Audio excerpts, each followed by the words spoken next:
Hai semua, Vias here and welcome to the new segment on my channel, Vias Tale, di mana aku akan menceritakan berbagai kisah menarik di sini.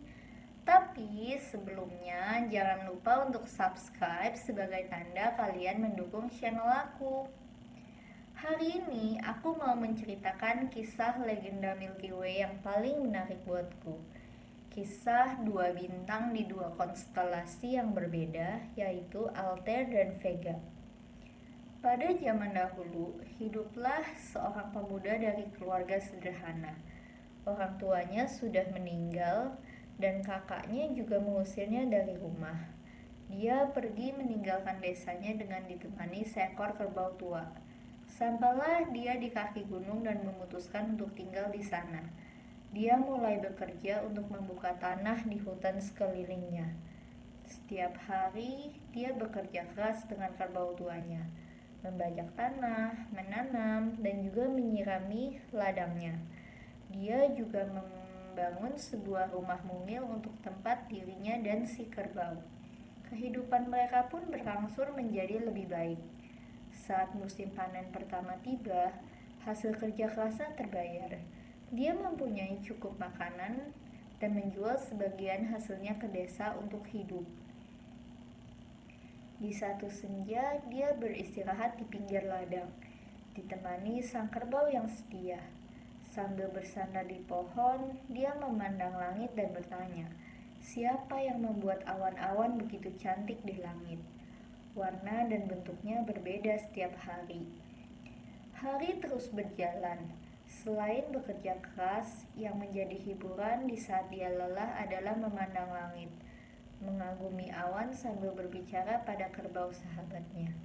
Dia pun membuat sebuah seruling sederhana dari bambu untuk melakukan kekagumannya atas awan.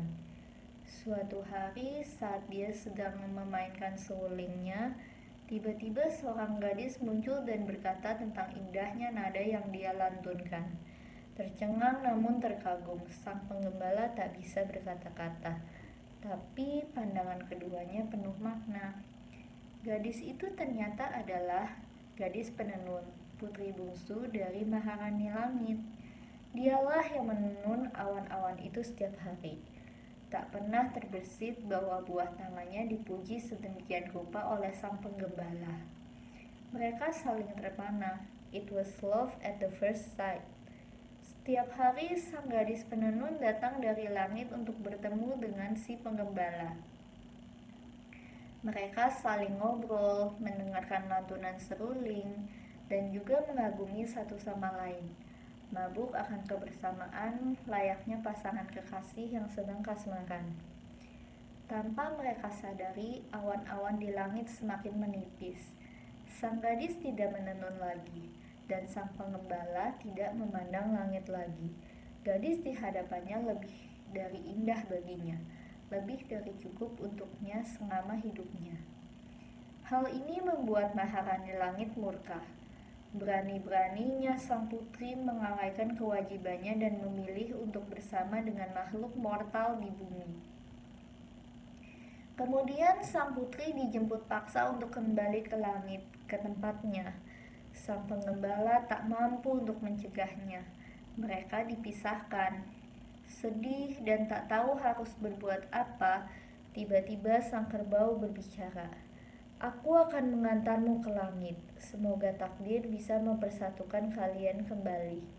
Sang penggembala kaget. Kenapa kerbau setianya bisa berbicara? Ternyata sang kerbau adalah reinkarnasi dari bintang kerbau emas yang terlahir kembali di bumi. Tergulirlah riwayat tentang sang penggembala dan sang gadis penenun. Mereka berdua adalah bintang silam, bintang Altair dan Vega. Namun bintang tidaklah boleh mencinta. Mereka dipisahkan di kehidupan lampau. Altair bereinkarnasi menjadi penggembala di bumi. Vega menjadi penenun awan di langit.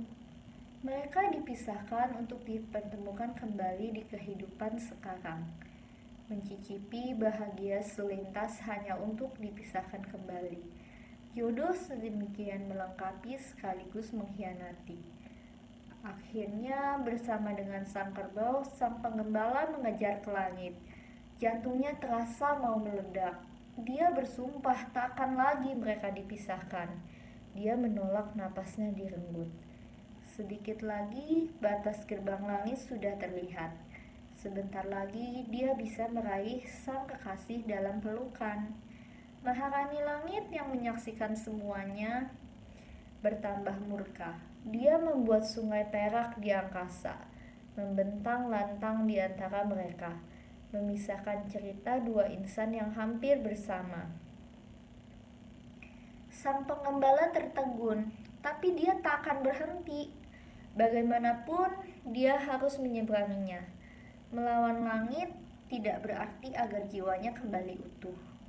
Namun sang kerbau berujar, "Tidak bisa, ini adalah batas mortal dan immortal. Manusia tidak akan pernah bisa melewati batas ini. Aku hanya bisa mengantarmu sampai di sini. Takdirku sudah dicukupkan." Bersamaan dengan kata terakhir, sang kerbau pun lenyap.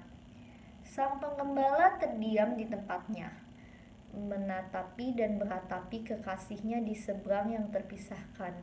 Dunia mereka berbeda. Sang penggembala menangis. Gadis penenun pun menangis.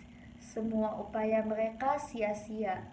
Malam demi malam, hari demi hari, air mata mereka yang berbicara tentang kata yang tak mampu terucapkan.